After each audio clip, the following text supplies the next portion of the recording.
إلا الله إن الحمد لله نحمده سبحانه ونستعينه ونستغفره ونعوذ بالله من شرور أنفسنا ومن سيئات أعمالنا من يهده الله فلا مضل له ومن يضلل فلن تجد له وليا مرشدا وأشهد أن لا إله إلا الله وحده لا شريك له له الملك وله الحمد يحيي ويميت وهو على كل شيء قدير.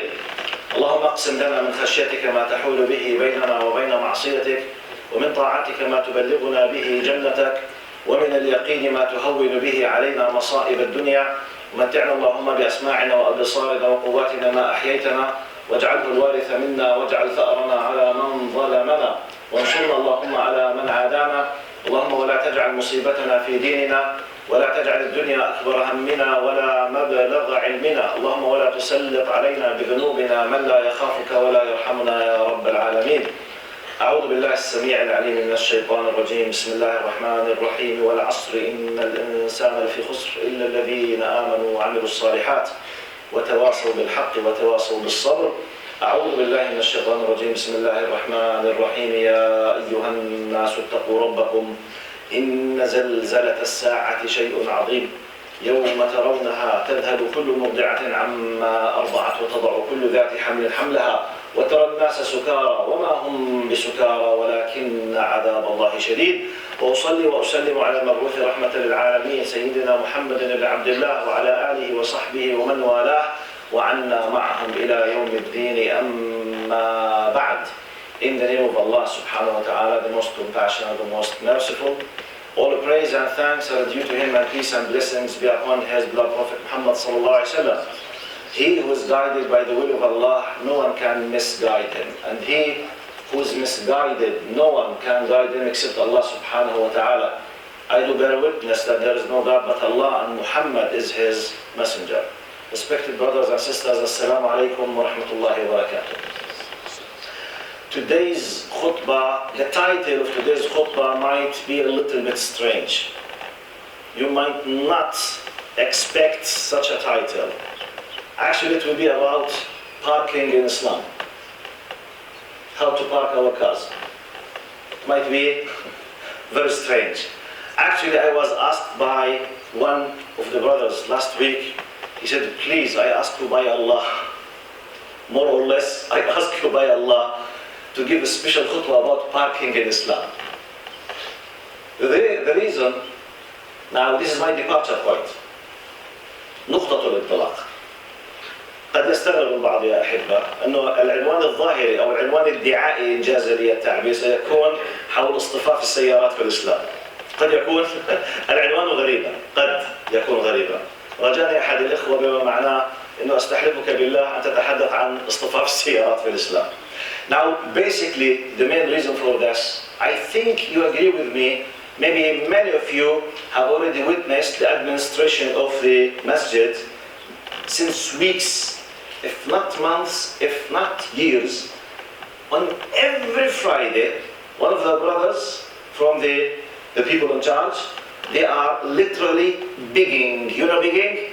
يتوسلون. Please, please, please don't park in the parking areas of the neighbors where we are not allowed to, like the A&W, for example. Please, please. And every week, some people, they do park. Every Friday. To a degree that our reputation has reached to a level amazingly very bad. So one of them, he said, please speak about parking. Actually, the core point of the khutbah is not about parking, it's about how to be a good representative of Islam.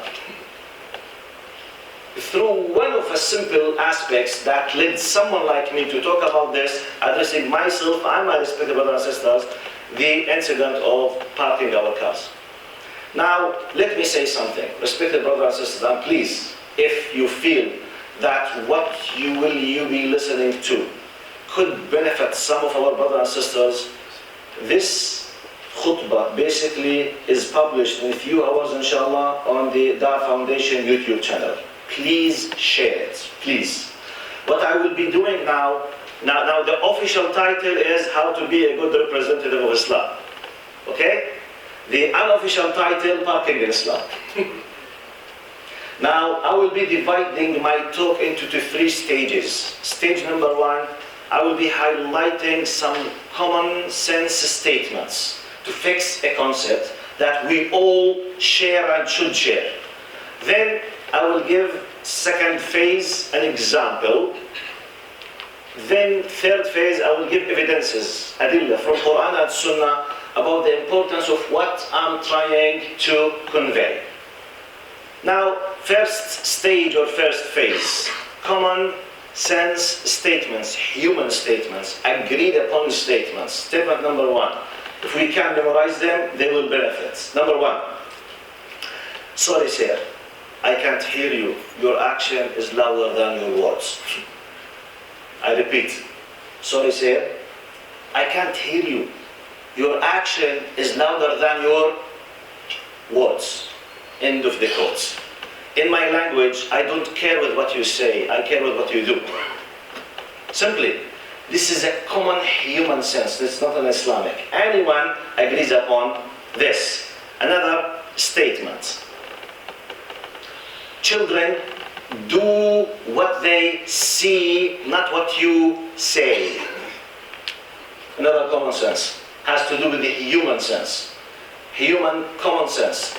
Children do what they see, not what I or you or we say, which means the role model, the qudwa, al-uswa is much more powerful than hundreds if not thousands of words.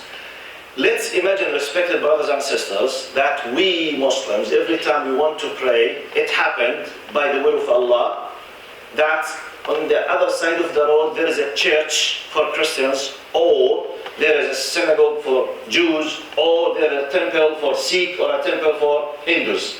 Every time you want to come to pray, we can't park our cars because it's blocked because of them. What is the image and the impression that we will have about this religious community? Can anyone claim that it will be positive? Even if they're just 3 out of 300, let's imagine that they have their own congregations. Okay? Regardless, Jews, Christians, Hindus, Sikh, any religion, any group, but they have religious aspects, like us.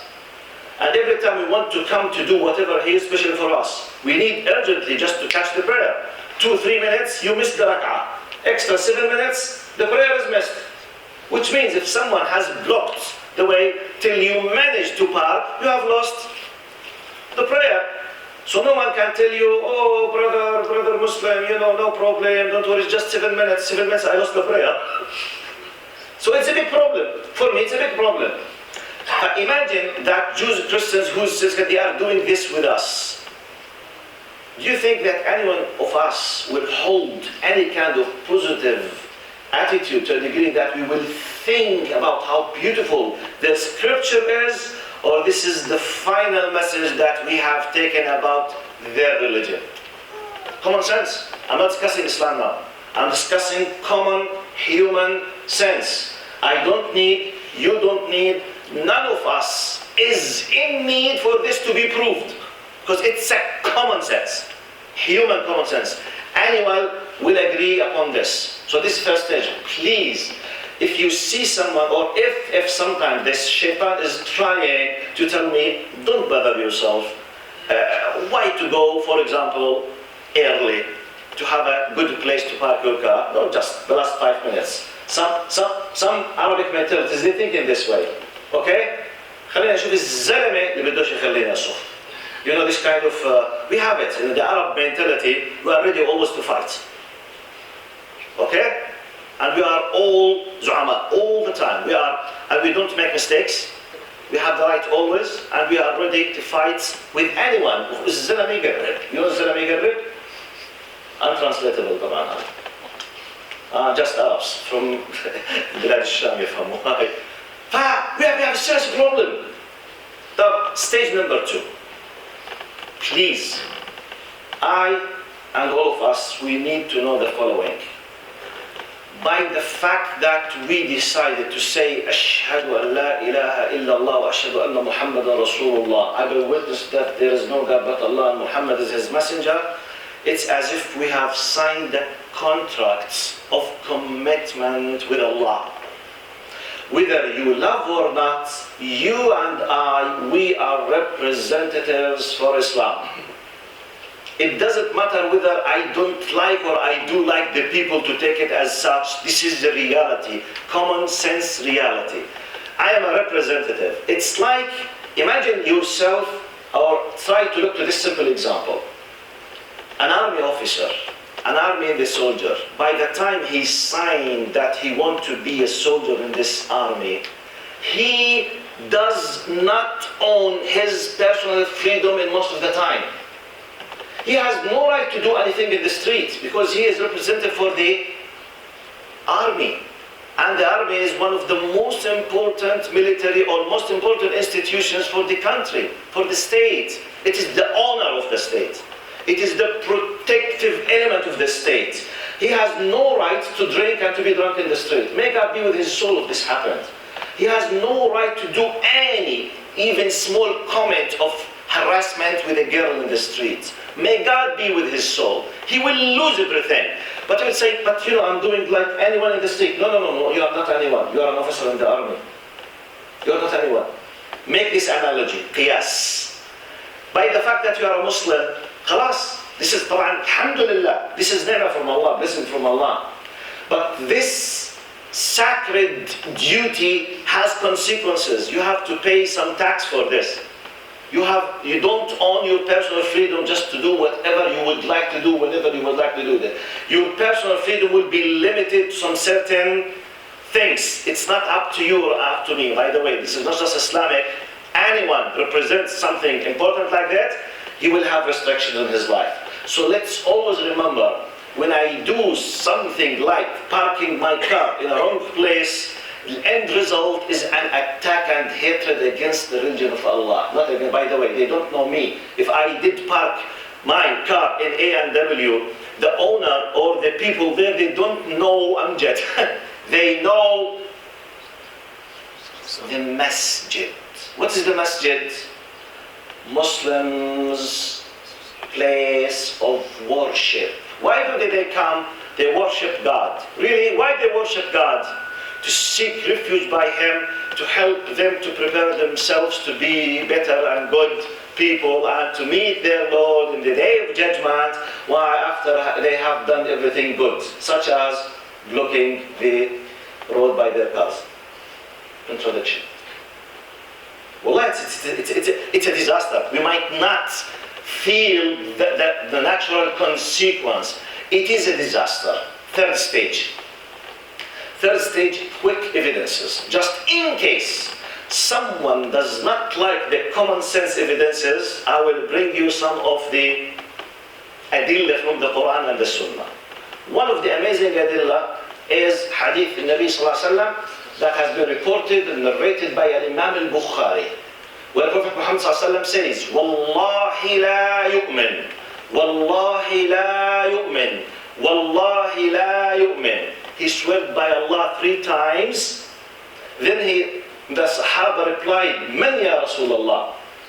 Prophet Muhammad, in his clever prophetic way, he did it in an amazing, attractive, let's say, skill. He said, well, by Allah, he is not a believer. By Allah, he is not a complete believer. By Allah, he is not a believer. 3 times without saying anything. Then he stopped. The normal reaction was what? Man ya Rasulullah? Who's this person that you are swearing by Allah 3 times that he is not a believer? قال من لا يأمن جاره بوائقه. The one whose neighbors are not protected from his evil acts, he is not a believer. This is not my words. This is Prophet Muhammad's words. Sahih al-Bukhari. By Allah, the one who hurts his neighbors. And by the way, the hadith was not talking about Muslim neighbors. Neighbors. من لا يأمن جاره بوائقه. He is not a believer. When the scholars explained this, he said he will not reach, it does not mean he's a kafir. He means he will not reach the level of complete believer. Whatever he does, by hurting his neighbors. Don't you think that blocking the places or taking the parking lots of others is not hurting our neighbors? as example. I mean, we can make another example, but this is the example that provoked someone like me to talk about, which is huge thing. Now, Allah subhanahu wa ta'ala says in the Quran, أعوذ بالله السميع العليم من الشيطان الرجيم يا أيها الذين سورة الممتحنة يا أيها الذين آمنوا لم تقولون ما لا تفعلون كبر مقتا عند الله أن تقولوا ما لا تفعلون. It's an amazing ayah. كبر مقتا. مقت. It's an amazing word in Arabic. مقت ازدراء الاحتقار كره الشديد. يا أيها الذين آمنوا لم تقولون ما لا تفعلون كبر مقتا عند الله. All who you believe, why you say what you do not do, they do not apply. كبر مقتا, they say how despicable it is in the sight of God to say what you do not do. Despicable. I mean, it's the highest level of, it's a big disaster. مقت. كبر مقتا, how despicable it is in the sight of Allah subhanahu wa ta'ala. Which means Allah subhanahu wa ta'ala is telling us, you will be in a miserable status in the sight of Allah if you say something and you do something else, which is a general big problem. But it might be much more important if it causes between you and me, if I did something bad, I will be a sinful person. But you will not lose your faith because of me. At least you might hate me, you might be angry from me, and it will end by this. But if you are a non-Muslim, the problem will be 10 times disaster. Simply, I will be a blockage element in your face from coming to Allah subhanahu wa ta'ala. How can I prove this? With another dalil. رَبَّنَا لَا تَجْعَلْنَا فِتْنَةً لِلَّذِينَ كَفَرُوا. رَبَّنَا لَا تَجْعَلْنَا فِتْنَةً لِلَّذِينَ. شو معلش؟ خلي الحكي برا حبيبي، شاطر انت. شاطر حبيبي. اقعدوا ايه ده؟ طيب حبيبي؟ ان شاء الله عليك. بعد الخطبة تلعبوا. اوكي؟ ربنا لا تجعلنا فتنة للذين كفروا. This verse, طبعا Arabs they understand what does it mean. I will give you the context. It was narrated on the times of the believers of قوم إبراهيم. ربنا لا تجعلنا فتنة للذين كفروا، أي ربنا لا تجعلهم يقدرون علينا فنتسبب لهم بفتنة أنهم إذا غلبونا ظنوا أنهم على الحق وأننا على الباطل فيفتنوا عن دينك. They say, Ya Allah, don't let us be fitna, a trial, a test, or as indirect way that to kick them out of your religion because of us. One of the general meaning of understanding. The original context, it's the believers of Ibrahim alayhi salam. They say, Ya Allah, we ask you not to let the non-believers have the power upon us, because if they win one victory against us, they will think that they are on the right and we are on the falsehood, and they will not think about the truthness of your religion. Don't let us be like a reason of fitna for them. Ya Allah, don't let us be this reason. Now the general meaning of the ayah, Ya Allah, help me not to be an item of obstacles in the faces of others from coming to you. The general meaning of the ayah. Imagine this will lead me to another evidence or another horrible possibility. According to the very well-known famous Sahih hadith, where Prophet Muhammad says, I need just simple part of the hadith. The hadith is long one, talks about أتدرون من المفلس? Do you know who is the bankrupt? قالوا المفلس فينا يا رسول الله من لا درهم عنده ولا متاع. So they replied, Prophet Muhammad knows what's the meaning of muflis. But it's a prophetic way how to educate the people and how to change concepts and how to replace values within our systems. So he said, أتدرون, do you know who is the bankrupt? The Sahaba replied, yes, Ya Rasulullah, we know. قال المفلس فينا من لا درهم عنده ولا متاع. The bankrupt, the definition of bankrupt is the one who does not have any money or any personal belongings. Then Prophet Muhammad قال المفلس من أمتي من يأتي يوم القيامة بصلاة وصيام وزكاة وصدقة ويأتي وقد ضرب هذا وشتم هذا وأكل مال هذا فيأخذ هذا من حسناته وهذا من حسناته فإذا فنيت حسناته أخذ من سيئاتهم ثم ألقيت عليه ثم ألقي في جهنم. It's amazing hadith. Amazing. Hadith al-Muflis. He said the true bankrupt in my ummah, as if he's saying in my language, from now on change the concepts. Delete the concept that you have in your system, replace it with the one that I will be highlighting now. When you mention the word muflis, true bankrupt, he is the one who is, I quote, he will come at the day of judgment while he's having in his scale of rewards, in his record, salat wa siyam wa zakat wa sadaqah. He was doing a very beautiful, amazing things. He was praying, doing the sadaqah, doing everything, mashallah. A super Muslim, good, nice Muslim. Was not falling short. But, and problems always come after but. But, in the same time, in parallel, يأتي وقد شتم ضرب أذى ظلم. But in the same time, he was hitting anyone in the streets, swearing at the people, doing bad things, at any bad things that he was able. ضرب, he used to hit, وشتم, he used to swear at.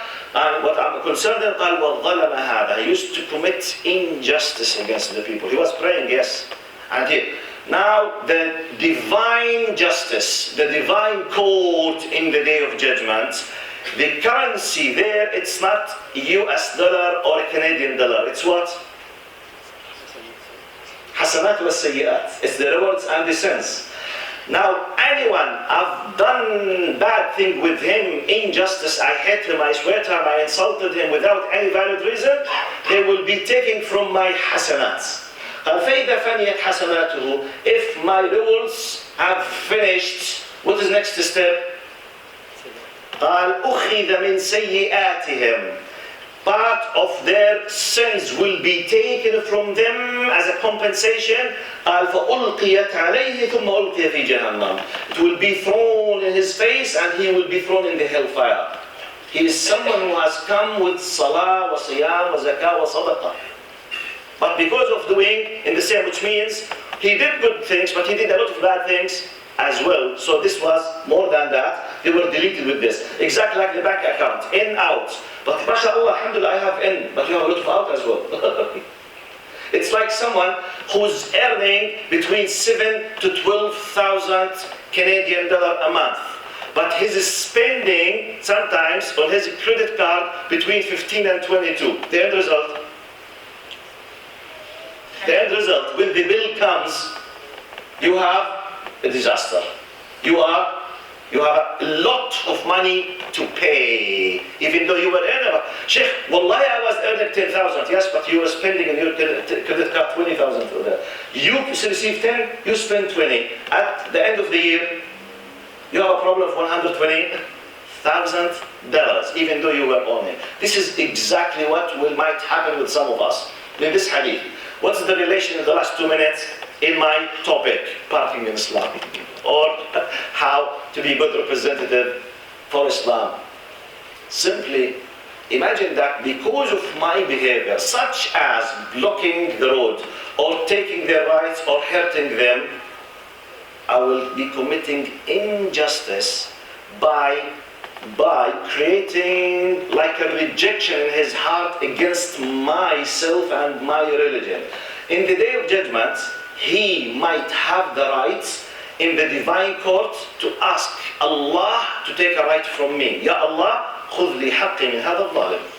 Ya Allah, okay, I'm an unbeliever, I rejected you, I know, but you are just, Ya Allah. Allah, one of the attributes and names of Allah is justice, al-adl. My rights. This Muslim, he was my neighbor. Never ever in my life I saw anything that makes me love Islam. Always I just hated Islam because of him. Okay, I rejected, but he is one of the main reasons. Give me my right from him. Part of the rights, take some of the sayyat to me, which is a disaster. And by the way, this is not just for non-believers. This could happen with our kids as well.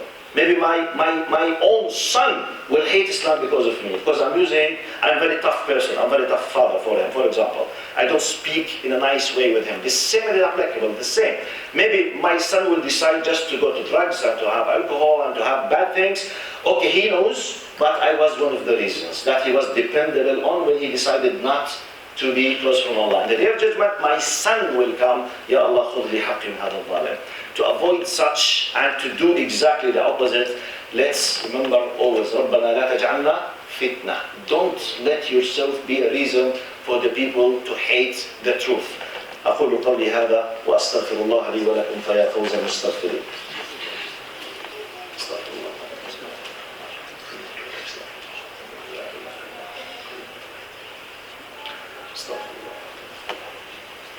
إن الحمد لله نحمده سبحانه ونستعينه ونستغفره ونعوذ بالله من شرور أنفسنا ومن سيئات أعمالنا من يهده الله فلا مضل له ومن يضلل فلن تجد له وليا مرشدا وأشهد أن لا إله إلا الله وحده لا شريك له له الملك وله الحمد يحيي ويميت وهو على كل شيء قدير.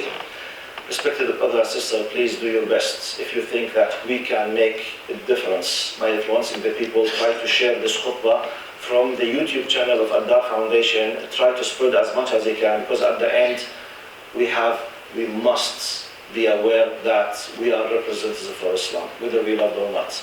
Please, let's let the people love Allah because of us, not to let the people hate Allah because of us as much as you can. Before I finish my khutbah, I will ask you a favor for next week, inshallah, if you came. Now here at Ad-Dar Foundation, they honored me by asking me to establish, as you might have already heard, that we are planning to make like a special Islamic institution for Islamic studies here. We are planning coming months. So we will start around October, inshallah, to have the first intensive 2 courses, each course with 20 hours. One of them will be in Arabic, how to protect your children from atheism. And the other one will be in English, or 3 courses actually. The second one will be how to establish happy and powerful family from A to Z, manual from A to Z, especially in the West. And the third course will be especially for the teachers at Islamic schools, how to inject Islamic values while you are teaching any subject in an Islamic school. These 3 courses will be intensive courses as a starting point of this institution after 2 months, inshallah. What we are planning, part of our plan, we need to see the opinion of the people about the preferable times for the people to get, because we are trying to make it easy for males and females, parents, for youth, for the students of the universities, all of them to come at weekends, Saturdays only, Sundays only, at night between 5 and 7 or 7 at night. We will make like a survey, and we will be depending on the majority of the survey. From next week, maybe we will stay for 2 or 3 weeks, just spreading a small sheet, asking you just to take in case, if you would like to attend some of these courses, what the preferable times for you. We will try to collect them on a matter of weeks to make it on a scientific basis. When we announce that we will have a course, it will be dependent on the majority of the needs of the people. جزاكم الله خير. لا تنسونا من دعائكم. بارك الله فيكم. اللهم اغفر لنا وارحمنا وعافنا واعف عنا. اللهم ارحمنا فوق الأرض وتحت الأرض ويوم العرض عليك يا كريم. اللهم ارزقنا الإخلاص في القول والعمل. اللهم ارحمنا والدينا ووالد والدينا وأصحاب الحقوق والواجبات علينا يا كريم يا رحيم. اللهم إنا عبيدك أبناء وعبيدك أبناء وإمائك نواصينا بيدك ماض فينا حكمك عدل فينا قضاؤك. نسألك بكل اسم هو لك سميت به نفسك أو أنزلته في كتابك أو علمته أحدا من خلقك أو استأثرت به في علم الغيب عندك أن تجعل القرآن العظيم ربيع قلوبنا وجلاء أحزاننا وذهاب همومنا وغمومنا يا رب العالمين. سبحان ربك رب العزة عما يصفون وسلام على المرسلين والحمد لله رب العالمين. وأقم الصلاة.